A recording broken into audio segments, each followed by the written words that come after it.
Hello नमस्कार दोस्तों, मेरा नाम दिलीप कुमार हुआ। मैं आप सबको फिजिक्स, केमिस्ट्री एंड बायोलॉजी एवं मैथ की क्लासों की व्यवस्था करवा चुका हूं अपने ही यूट्यूब चैनल पर। उसी का सेशन आगे बढ़ाते हुए, जैसा कि आप लोग जानते हैं कि कल हमारा सेशन हिटलर से संबंधित हुआ था, जिसमें हम आप लोग को हिटलर से संबंधित सारे क्वेश्चनों को बताया था, ठीक ना। तो आज मेरा जो क्लास है, जो आप लोग देख करके थंबनेल को ही समझ गए होंगे कि आज क्लास में क्या होने वाला है। बिल्कुल भाई, जो आप सोच रहे हैं वही होने वाला है। आज क्लास में एकदम प्रकाश के परावर्तन से संबंधित सारा क्वेश्चन को हम लोग निचोड़ के एकदम सीखेंगे।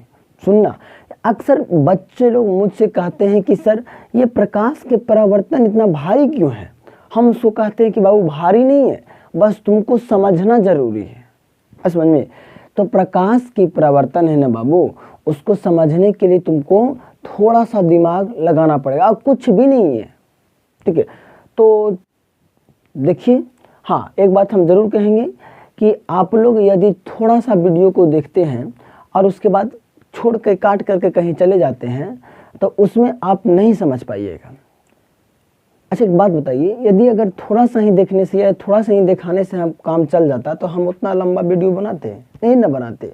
तो हमको उतना लंबा वीडियो बनाने के पीछे के कारण क्या है कि हम पूरा बढ़िया से समझा सके। और जब हम पूरा बढ़िया से समझाना चाह रहे हैं तो तुम क्यों नहीं समझना चाहते हो, है ना। तो तुम लोग सब कोई बैठ करके कॉपी और कलम निकाल करके एक कॉपी और कलम में साथ साथ नोट करिएगा, ठीक है। चलो स्टार्ट करते हैं। गुड। आइए दोस्तों, आज का चैप्टर का नाम है प्रकाश का परावर्तन यानी reflection of light. Reflection of light जो है बाबू, वो तुम कोई भी एग्जाम दो, चाहे तो तुम एसएससी लेवल के दो, चाहे तो तुम 10th लेवल दो, 12th लेवल दो, साइंस बैकग्राउंड की बात कर रहे हैं हम, उसमें आपको प्रकाश के परावर्तन यानी रिफ्लेक्शन ऑफ लाइट जो है वो बहुत इंपॉर्टेंट माना जाता है, क्योंकि यह एक ऐसा चैप्टर है जिससे पूरी तरीके से फिजिक्स को एकदम अपना रिश्ता टाइप से महसूस होता है।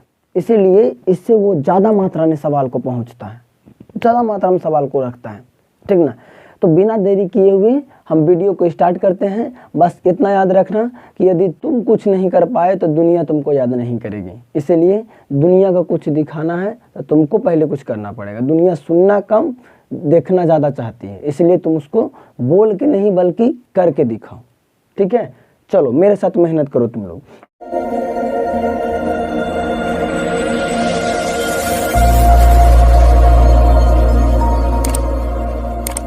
देखो, आज का चैप्टर का नाम है प्रकाश का परावर्तन। प्रकाश के परावर्तन की बात करें बाबू तो सबसे पहला बात आता है प्रकाश क्या होता है। प्रकाश के परावर्तन में प्रकाश क्या होता है, प्रकाश का ही मतलब समझना पहले, ठीक है। यानी इसको बोले तो लाइट क्या होता है, व्हाट इज द लाइट। तो लाइट के बारे में बात करें, जैसे आप लोग मुझे देख पा रहे हैं और भी आसपास आप लोग कोई वस्तु को देख रहे होंगे, उसमें भी आपको देखने के लिए एक रोशनी की जरूरत होती है, एक प्रकाश की जरूरत होती है। बस वही क्या है, प्रकाश है। आप बढ़िया से देखें तो प्रकाश को अगर समर के मौसम में यानी गर्मी के मौसम में यदि आप धूप को देखते होंगे तो बहुत ज़्यादा शरीर में क्या लगता होगा, गर्मी लगता होगा। तो इसका मतलब ये होता है छोटू कि वहाँ पे प्रकाश ज़्यादा है। इससे तात्पर्य ये होता है कि प्रकाश जो है वह एक ऊर्जा का रूप है। समझो बात को, प्रकाश एक क्या है, ऊर्जा का रूप है। कैसे पता चला? क्योंकि गर्मी के मौसम में हम लोग धूप से क्या करते हैं, अपने आप को देखते हैं, बहुत ज़्यादा क्या होता है, कष्ट पहुंचता है ना। तो हम ये कह सकते हैं कि प्रकाश एक क्या है, प्रकाश एक ऊर्जा का रूप है। लेकिन यहाँ पर ही प्रकाश एक कैसा रूप है छोटू, ऊर्जा का रूप है, जिसके सहायता से प्रकाश एक ऊर्जा का रूप है जिसके सहायता से हम किसी वस्तु को आसानी से देख पाते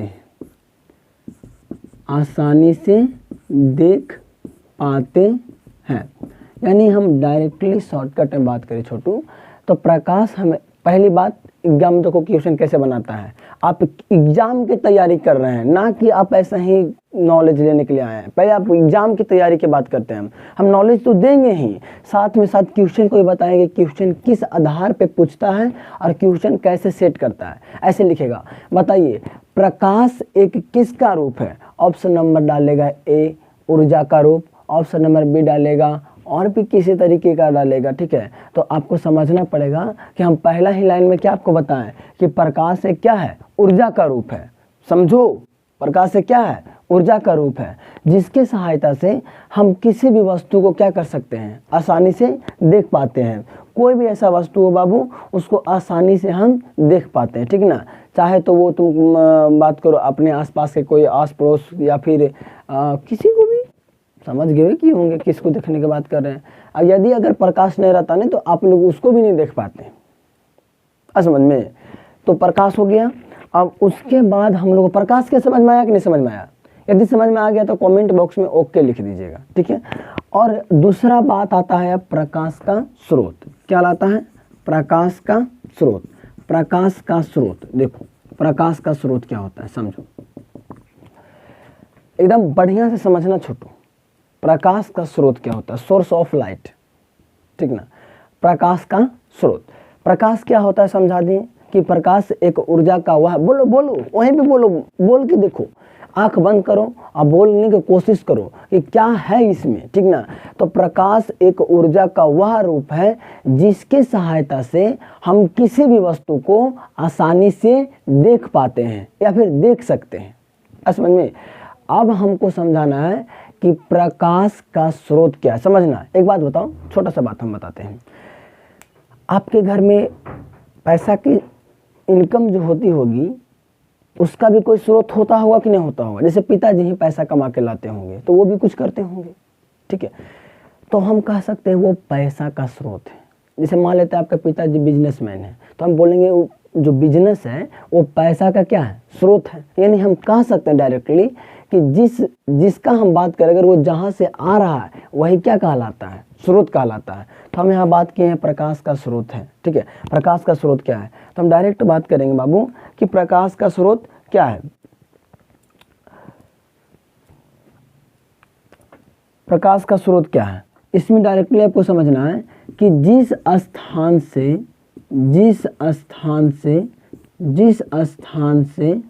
प्रकाश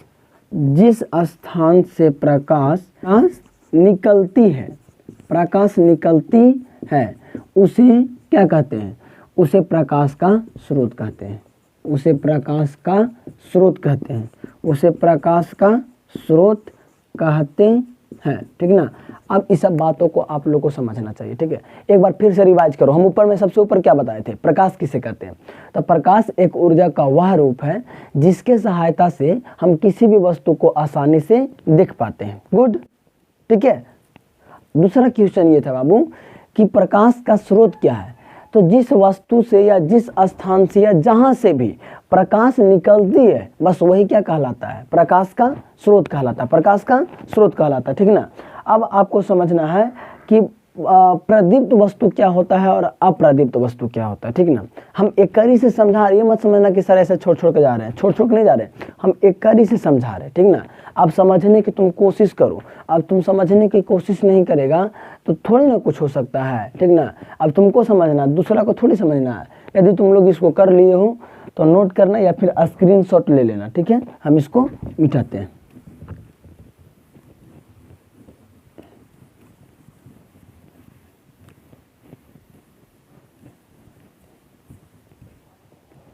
चलिए, अब हम लोगों को क्या समझना था? प्रदीप्त वस्तु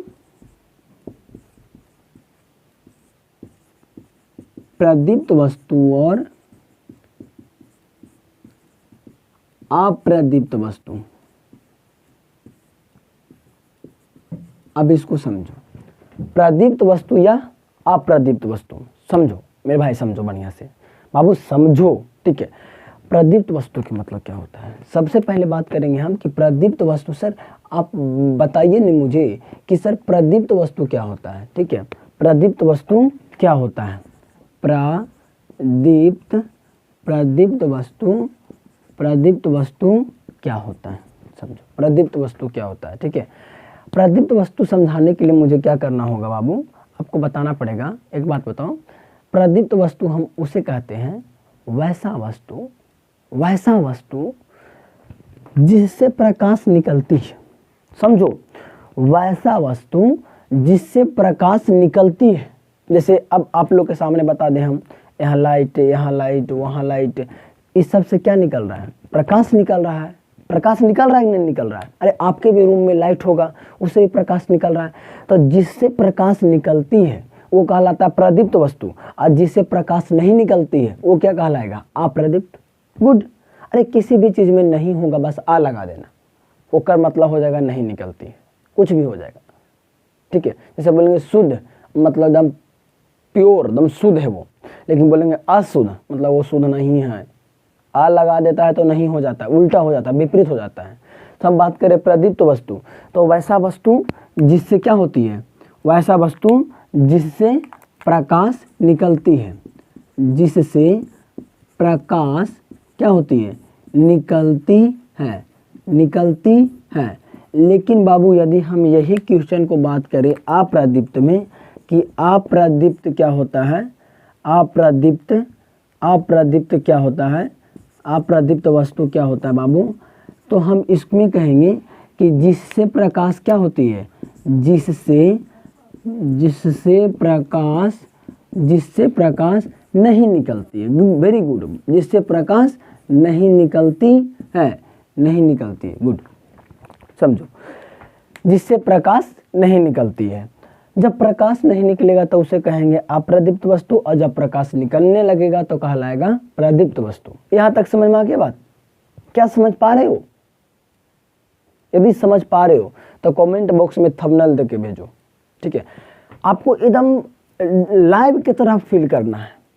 जहाँ जरा सा भी दिक्कत आए तुरंत कमेंट बॉक्स में लिखो, सर वहाँ पे थोड़ा सा दिक्कत आया है, आप उसको फिर से एक बार देखने की कोशिश करें, हम दोबारा किसी वीडियो में उसको जिक्र कर देंगे। ठीक है, तो प्रदीप्त वस्तु एवं अप्रदीप्त वस्तु हो गया, आप लोग समझ भी लिए। एक बार फिर से समझा देते हैं, एक कड़ी से रिवीजन करो। प्रकाश किसे कहते हैं, तो प्रकाश एक ऊर्जा का रूप है जिसके सहायता से हम किसी भी वस्तु को आसानी से देख पाते हैं। गुड। दूसरा बताए थे कि प्रकाश का स्रोत क्या है, तो इसका आंसर होगा कि जिस वस्तु से प्रकाश निकलती है क्या कहलाता है, प्रकाश का स्रोत कहलाता है। और उसके बाद बताए हम प्रदीप्त वस्तु क्या है, तो वो होगा जिस वस्तु से प्रकाश निकलती है, ये भी वही होगा। ठीक है, और अप्रदीप्त जिससे प्रकाश नहीं निकलती। Very good. अब आगे हम लोग को समझना है जो कि कंपटीशन लेवल में काम आता है। ठीक है, अभी सब हम बात कर रहे हैं जो आपको जो एग्ज़ाम बोर्ड लेवल का एग्ज़ाम होता है ना, बोर्ड लेवल के एग्ज़ाम में ये सब क्वेश्चन को लिखने के लिए आता है, रिटेन एग्ज़ाम होता है वहाँ पे। ठीक है, अब धीरे धीरे हम लोग चल रहे हैं जो कि डिफेंस हो गया, एसएससी हो गया, रेलवे हो गया, ये सब में पूछने वाला एग्ज़ाम हम लोग डिस्कस करने वाला। ठीक है, अभी तो थोड़ा सा एक दो क्वेश्चन और है, उसको देख लेते हैं। अब है किरण पुंज। क्या है? किरण पुंज। देखो किरण पुंज क्या होता है समझो। एक्चुअली अगर हम किरण पुंज की बात करें, ये पुंज बात कर रहे हैं ना, पुंज, ये शब्द के में थोड़ा सा कुछ गहराई है बाबू। ये पुंज जो शब्द हम लिख रहे हैं इसमें गहराई है। पुंज शब्द के मतलब होता है कि समूह के बारे में बात करेगा, वर्ग के बारे में बात करेगा। जैसे अब ढेर सारा भाभी लोग हैं तो हम बोलेंगे भाभी पुंज, तो उसका आंसर होगा भाभी के समूह को भाभी पुंज कहते हैं। नहीं, अब यहाँ क्या है, किरण पुंज, तो क्या बोलेंगे, किरणों के समूह को किरण पुंज कहते हैं। ऐसे समझ में। अरे पुंज के मतलब क्या होता है, समूह, और किरण का मतलब क्या होता है, प्रकाश के आती हुई किरण। जो प्रकाश है वो आ रही है, वो एक किरण के तौर पे काम करती है। अच्छा एक बात समझ लेना, तुम लोग को बता दें हम, एक छोटा सा बात है जो आप लोग को ध्यान रखना है एकदम पक्का तरीके से, कि किरण जो है वो किस रेखा में गमन करती है, सीधी रेखा में। ठीक है, हम कहीं इसको लिख देते हैं, लिख देंगे, थोड़ा सा रुक जाओ। ठीक है, प्रकाश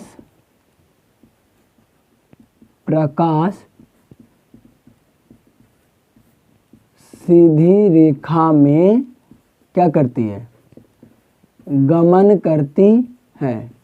करती है। अब आपसे एग्जाम में पूछेगा कि बताइए प्रकाश किस रेखा में गमन करती है, तो आंसर क्या होगा, सीधी रेखा या सरल रेखा। सीधी रेखा को ही एग्जाम में सरल रेखा लिखता है, ठीक है, गुड। चलिए आगे। अब किरण पुंज क्या है, तुम लोग बताओ आंसर, बोलो बोलो, हाँ बोलो, ठीक बोल रहा है, बोलो तो। किरणों के समूह को क्या कहते हैं, किरण पुंज कहते हैं। किरणों के समूह को किरण पुंज कहते हैं। अब बाबू किरण पुंज को भी कई भागों में बांटा गया है, ठीक ना। अब बढ़िया से समझिए, इस बात को एक बार बढ़िया से पढ़िए बाबू। किरण पुंज को भी कई भागों में बांटा गया है। जैसा कि आप लोग जानते हैं कि किरण पुंज को भी 3 भागों में बांटा गया है। कितने भागों में, 3 भागों में बांटा गया है। पहले को कहा जाता है अपसारी किरण पुंज, अपसारी किरण पुंज। दूसरे को कहा जाता है समांतर किरण पुंज, समांतर किरण पुंज। और तीसरे को कहा जाता है अभिसारी किरण पुंज, अभिसारी किरण पुंज। अब बात को समझो, देखो यहाँ तक समझ लिया। पहले बताए किरण पुंज क्या होता है, बस पुंज के मतलब में होता है समूह, यानी किरणों के समूह को क्या कहते हैं, किरण पुंज कहते हैं। किरण पुंज को बाबू 3 भागों में बांटा गया है। पहला भाग को कहते हैं अपसारी किरण पुंज, दूसरा भाग को कहते हैं समांतर किरण पुंज, और तीसरा भाग को कहते हैं अभिसारी किरण पुंज। दोनों भी डिफरेंट है, यहाँ अपसारी है, यहाँ अभिसारी है, ठीक ना। अब बात को समझना, देखो ध्यान से, ठीक ना।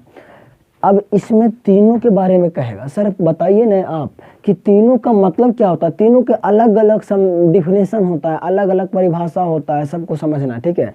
अब बात करते हैं हम अपसारी क्या होता है, अभिसारी क्या होता है।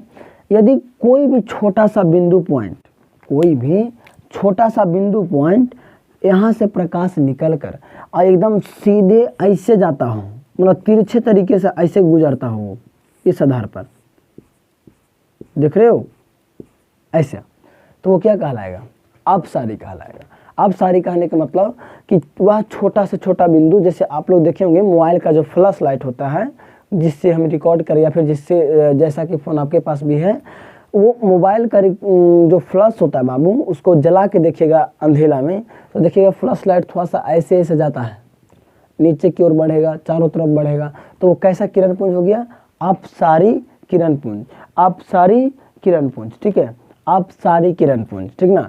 और समांतर किरण पुंज तो बोलने ही पता चल रहा है कि ये इसकी जो रेखाएं हैं वो कैसा जाएगी, एकदम समांतर निकल जाएगी पूरी तरीके से। जैसा वो सीधे से लाइट आ रही है वैसा सीधे चला जाएगा। जैसा कि आप लोग जानते हैं पुलिस लोग के पास जो लाइट होता है, जो टॉर्च होता है, वो समांतर किरण पुंज होता है। उन लोग एकदम सीधा देखना बढ़िया से कभी गौर से, तो उन लोग का जो टॉर्च होता है एकदम सीधा फोकस करता है, ठीक ना। और अभिसारी किरण पुंज जो है बाबू, वो क्या करता है कि ढेर सारा बड़का को डिस्प्ले रहेगा और ओकरा में से सगरों से लाइट निकल करके कहीं एक जगह पे आकर के टकराएगा, कहीं पर भी एक जगह कोई एगो बिंदु पर आकर के कुछ ही करेगा, मिलेगा, ठीक ना। कहीं पर एक जगह बिंदु पर आकर के मिलेगा, दूर से आता है एक जगह आकर के मिलेगा। तब तुम लोग कहेगा हाँ सर इससे लाइट थोड़ी होता है, ये होता है, ये होता है, ये तो नहीं होता है, आज तक हम इसको नहीं सुने हैं। तो बाबू आज तक तुम सुनता है कब, ठीक है, सुना है कब किसी का, अरे तुम्हारे माता पिता भी कहते बेटा पढ़ो, सुना है, नहीं ना सुना है। अब सुनने के लिए भी तुमको हमको सुनाना पड़ता है, तो सुनो अब, ठीक है। इसका जो है वो डॉक्टर लोग के पास होता है। आपको बच्चा कहेगा हाँ सर ठीक बोल रहे हैं। डॉक्टर लोग के पास जो यहाँ पर माथा में लगाया हुआ एक टॉर्च रहता है, जिससे वो आँख एवं नाक एवं दांत की जांच करता है, वो यही रहता है अभिसारी किरण पुंज। आज समझ में क्या रहता है, अभिसारी किरण पुंज, ठीक है, समझ में आ गया यहाँ तक। अच्छा बताओ, अब पूछते हैं, बताओ प्रकाश है वो किस रेखा में गमन करती है, वहीं बताओ, जहां पर तुम लोग देख रहे हो वहीं पर बोल के बताओ, कमेंट करके बताओ, लेकिन बताओ, कमेंट करके बताओ, ठीक है, ताकि हमको भी पता चले कि तुम लोग पढ़ते हो सही से कि नहीं पढ़ते हो। बताओ, बोलो बोलो कि प्रकाश की जो किरणें हैं वो किस रेखा में गमन करती है। आंसर क्या होगा, सरल रेखा या फिर सीधी रेखा में। अब उसके बाद बताओ, प्रकाश एक किसका रूप है? ऊर्जा का रूप है। प्रकाश किसका रूप है? ऊर्जा का रूप है। किरण पुंज तो बता ही दिए थे, किरणों के समूह को क्या कहते हैं? किरण पुंज कहते हैं। क्वेश्चन किरण पुंज के ऐसे बनाता है कि आप बताइए कि किरणों के समूह को क्या कहा जाता है। तो आप लोग जानते हैं कि किरणों के समूह को क्या कहते हैं? किरण पुंज कहते हैं, ठीक ना। अब किरण पुंज भी 3 प्रकार का होता है, अपसारी किरण पुंज, अभिसारी किरण पुंज एवं समांतर किरण पुंज। आगे पीछे हो सकता है, कोई दिक्कत नहीं है। अपसारी किरण पुंज में हम कहेंगे वैसा किरण पुंज जिसमें प्रकाश की किरणें एक बिंदु से निकलती हुई एवं फैलती हुई आगे चली जाती है, क्या कहलाएगा? अपसारी। समांतर किरण पुंज किसे कहते हैं? तो वैसा किरण पुंज जो एक समान रेखा में चलती हो, ठीक है। आप लोग को लिखने में दिक्कत हो रहा है तो आप वीडियो को पॉज कीजिए और पॉज करने के बाद फिर से सुनिए और उसको अपने कॉपी में क्या कीजिए? लिखिए, ठीक है। अब उतना तो लिख नहीं सकते हैं, उतना लिखिएगा तो फिर टाइम लगेगा ज़्यादा। अभिसारी किरण पुंज क्या होता है? अभिसारी किरण पुंज होता है कि वैसा किरण पुंज जिसमें दूर से आती हुई प्रकाश की किरणें किसी एक बिंदु पर आकर मिलती है, उसे क्या कहते हैं? अभिसारी किरण पुंज कहते हैं। समझ में आया बात? ठीक है, आगे बढ़े। अब जो मेन चीज है मेरा आज का क्लास का, वो समझाते हैं, ठीक है। ध्यान से समझना बाबू, आज का जो मेन चीज है उसको समझो। देखो,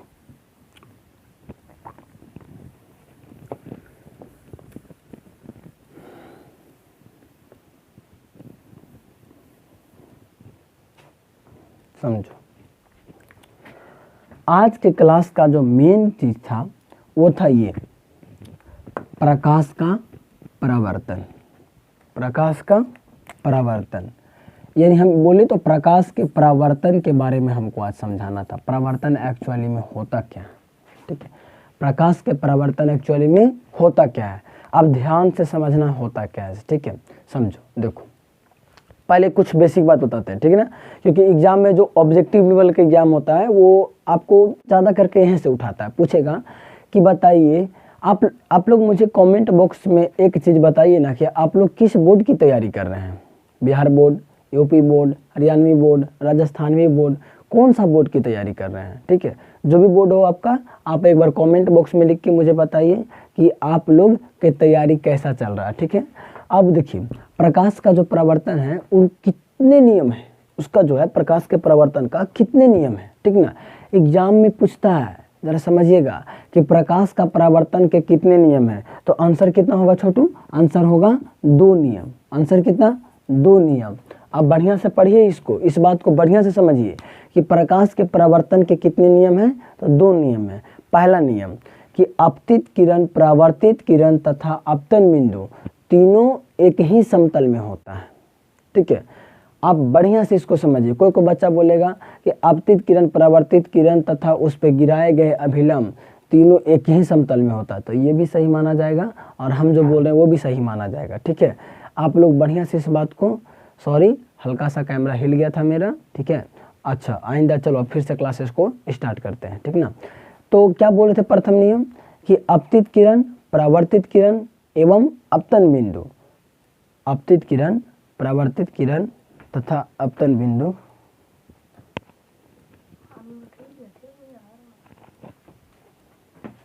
स्टार्ट करते हैं।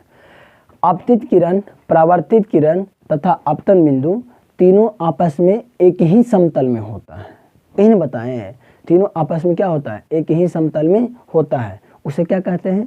उसे प्रकाश, उसे कुछ नहीं, वो पहला नियम कहलाता है, ठीक है।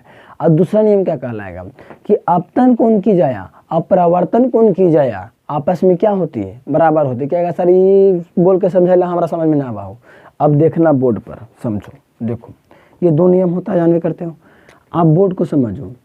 सपोज दैट कि ये एक दर्पण है, ये क्या है? एक दर्पण है।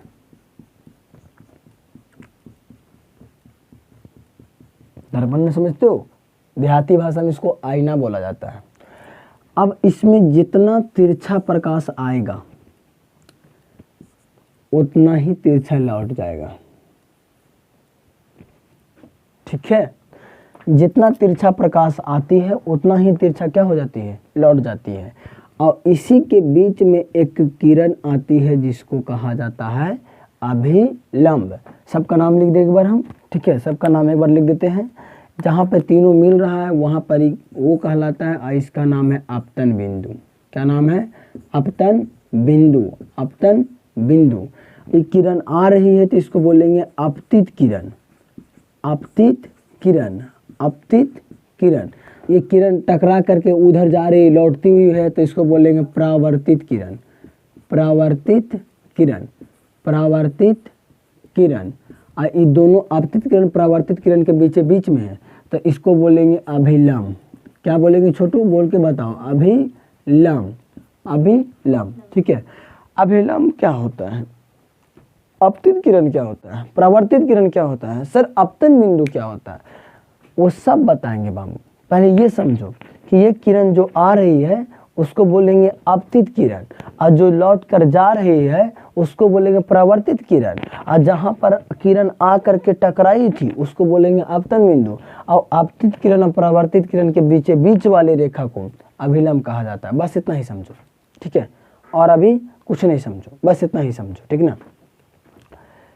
कोई है? चलिए आगे चलते हैं, क्लास को स्टार्ट करके आगे निकल जाते हैं। आपतित किरण और अभिलंब के बीच में जो कोण बनता है उसको कहा जाता है आई। क्या बोला जाता है? आई। और अभिलंब और परावर्तित किरण इसके बीच में जो कोण बनता है उसको बोला जाता है आर। क्या बोला जाता है छोटू? आर बोला। बोल के बताओ वहीं पे, ठीक ना। और आई के मतलब होता है कोण। आई के मतलब होता है अपतन कोण। क्या होता है? अपतन कोण। अपतन कोण। और कोण आर के मतलब होता है परावर्तन कोण, क्योंकि टकरा परावर्तित किरण में परावर्तन कोण, अपतित किरण में अपतन कोण। कहाँ हमारा भारी चीज है? कोण आर में क्या होगा? परावर्तन कोण। परावर्तन कोण। आर समझ में? अब इसका जो इम्पोर्टेंट बात होता है वो बात ये है कि इसमें आपको पहला नियम क्या बोले थे? आप पहला नियम याद कीजिए। पहला नियम क्या बोले थे? पहला नियम हम यही बोले थे बाबू कि अपतित किरण तथा परावर्तित किरण एवं अभिलंब तीनों एक ही समतल में होता है। देखो तीनों के बिंदु एक ही जगह, तीनों क्या है? एक ही समतल में होता है। दूसरा क्वेश्चन क्या बोले थे कि अपतन कोण की जाया और परावर्तन कोण की जाया आपस में क्या होती है? बराबर होती है। इसका मतलब साफ ये हो रहा है छोटू कि जितना आई है उतना ही क्या है? आर है। जितना आई है बाबू उतना ही क्या है? आर है। यानी हम कह सकते हैं कि कोण आई बराबर कोण आर। इसको आप अपने दिमाग में बैठा लीजिएगा। कोण आई बराबर कोण आर। कोण आई बराबर कोण आर। बोलो, वही बोलो। कोण आई बराबर कोण आर। आई के मतलब क्या? अपतन कोण। आर के मतलब क्या? परावर्तन कोण। गुड, आगे चला जाए। चलो, वेरी गुड। तो अब इसके संबंधित क्वेश्चन को थोड़ा सा हम आप लोग को अगला वीडियो में करवा देंगे या तो फिर कभी करवा देंगे, ठीक है। तो कैसा लगा वीडियो मुझे आप लोग कमेंट करके बताएं ज़रूर। आज की क्लास को यहीं तक रखते हैं क्योंकि क्लास ज़्यादा लंबा हो जाएगा।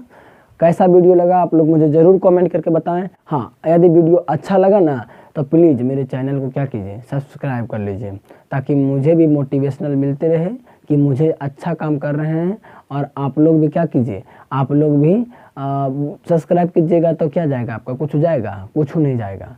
लेकिन आप लोग जब सब्सक्राइब कीजिएगा ना तो जब हम पहला वीडियो डालेंगे, कोई भी वीडियो डालेंगे तो उसका सबसे पहले जो नोटिफिकेशन है वो आप ही के पास जाएगा। आज समझिए। तो इसलिए वीडियो को लाइक करिए और चैनल को क्या कर दीजिए? अपना सब्सक्राइब कर लीजिए। That's all. Thank you.